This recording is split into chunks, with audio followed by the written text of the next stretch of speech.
दोस्तों, बिहार में आचार संहिता लग चुका है, चुनाव का बिगुल फूंका जा चुका है। ऐसे में अब सभी पार्टियां अपने अपने प्रत्याशियों के चयन में लग गई है। हम भारतीय जनता पार्टी की दोस्तों इस वीडियो में चर्चा करने आए हैं। भारतीय जनता पार्टी के 18 उम्मीदवारों की सूची तैयार की गई है, जिसमें सम्राट चौधरी है, जिसमें विजय सिन्हा है, जिसमें वो तमाम बड़े नाम हैं जो इस वक्त बिहार सरकार में या तो मंत्री हैं या विधायक हैं। सबकी चर्चा इस वीडियो में दोस्तों हम करेंगे कि कौन कौन भारतीय जनता पार्टी से चुनाव लड़ने जा रहा है। देखिए, अमित शाह हो, पूरी भारतीय जनता पार्टी इस कवायद में है कि इस बार जितने भी प्रत्याशी उतरे सबके सब जीते, मतलब जिताऊ प्रत्याशी को ही चुनाव मैदान में उतारना है।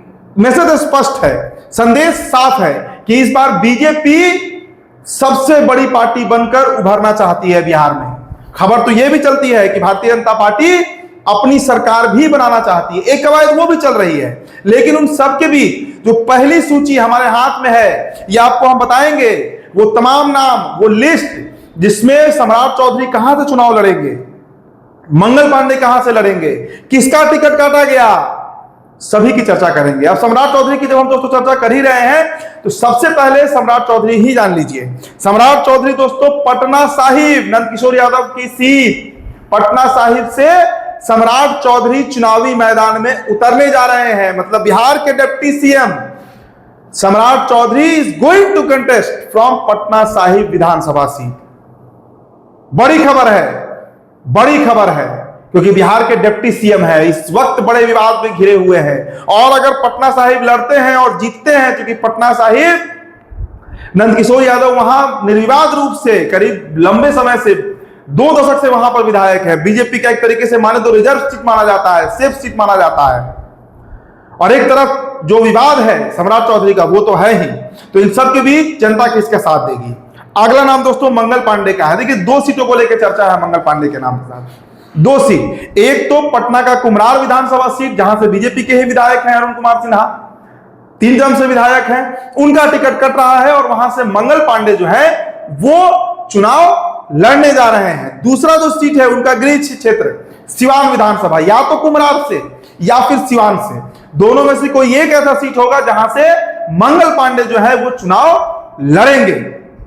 अगला नाम विजय कुमार सिन्हा, बड़ा कंफर्म है, लखीसराय से ही वो चुनाव लड़ेंगे और उनको जीतना भी पड़ेगा, क्योंकि बात प्रतिष्ठा की है, बात आगे जो राजनीति होने वाली है बिहार में उसको लेकर है।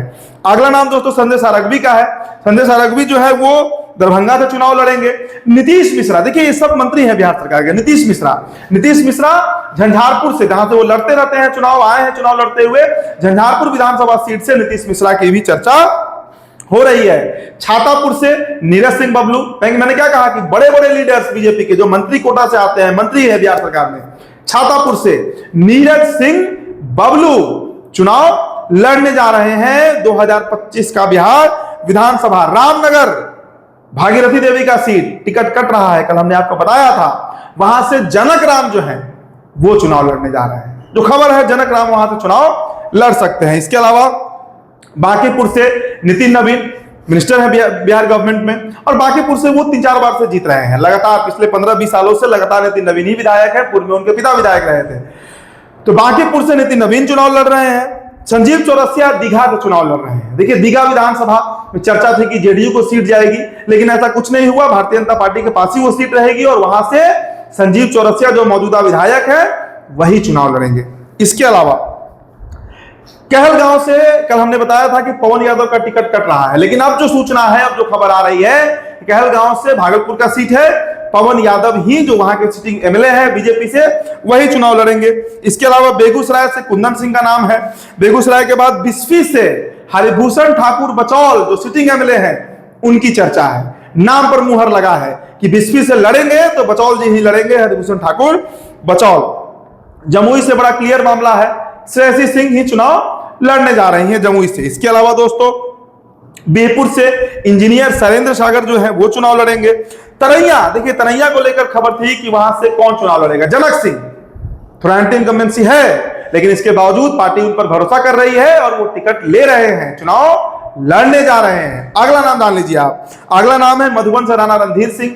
इनकी भी खबर थी, 2015 से ये लगातार विधायक है, तीसरी बार चुनाव लड़ने जा रहे हैं। 15 में जीते, 20 में जीते, टिकट कर सकता था, लेकिन नहीं, Rana Randhir Singh is going to contest Madhuban constituency, Madhuban विधानसभा से वो चुनाव लड़ने जा रहे हैं। अगला नाम दोस्तों, चिरैया विधानसभा को लेकर चर्चा थी कि वहां से कौन लड़ेगा। लालबाबू गुप्ता का टिकट कट रहा है, पक्की खबर बता रहे हैं। और योगी अखिलेश्वर दास, देखिए हम लगातार चर्चा कर रहे थे उस नाम का, योगी अखिलेश्वर दास को सिंबल मिलने जा रहा है। बीजेपी ने नाम फाइनल कर रखा है, क्योंकि जाति समीकरण के हिसाब से अगर देखिए तो योगी को अगर टिकट मिलता है, योगी अखिलेश्वर दास को, तो ढाका हुआ, मधुबन हुआ, चिरैया हुआ, सब पर इसका असर पड़ेगा।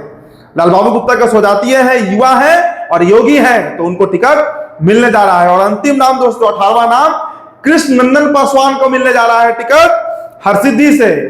तो बड़े नाम, बीजेपी के वो तमाम बड़े नाम फाइनल कर दिए गए हैं। मैं फिर से दोहरा दे रहा हूं दोस्तों, सम्राट चौधरी पटना साहिब से, मंगल पांडे कुमरारिया सिवान से, विजय कुमार सिन्हा लखीसराय से, संजय सारंगी दरभंगा से, नीतीश मिश्रा झंझारपुर से, नीरज सिंह बबलू छातापुर से, जनक राम रामनगर से, नितिन नवीन बांकीपुर से, संजीव चौरसिया दीघा से, पवन यादव कहलगांव से, कुंदन सिंह बेगूसराय से, हरभूषण ठाकुर बचौल बिस्फी से, सरती सिंह जमुई से, और इंजीनियर शैलेंद्र जो है वो चुनाव लड़ेंगे बीरपुर से, जनक सिंह तरैया से, राणा रणधीर सिंह मधुबन से, कृष्णनंदन पासवान आपको लड़ेंगे हरसिद्धि से, और योगी अखिलेश्वर दास चिरैया से विधानसभा चुनाव लड़ने जा रहे हैं। तो ये पहली सूची लगभग तय कर ली गई है बीजेपी की तरफ से कि यही पहलवान जो है वो मैदान में उतरेंगे और चुनाव लड़ेंगे। आगे जो अपडेट होगा दोस्तों आपको लगातार हम दे रहे हैं। बहुत बहुत शुक्रिया।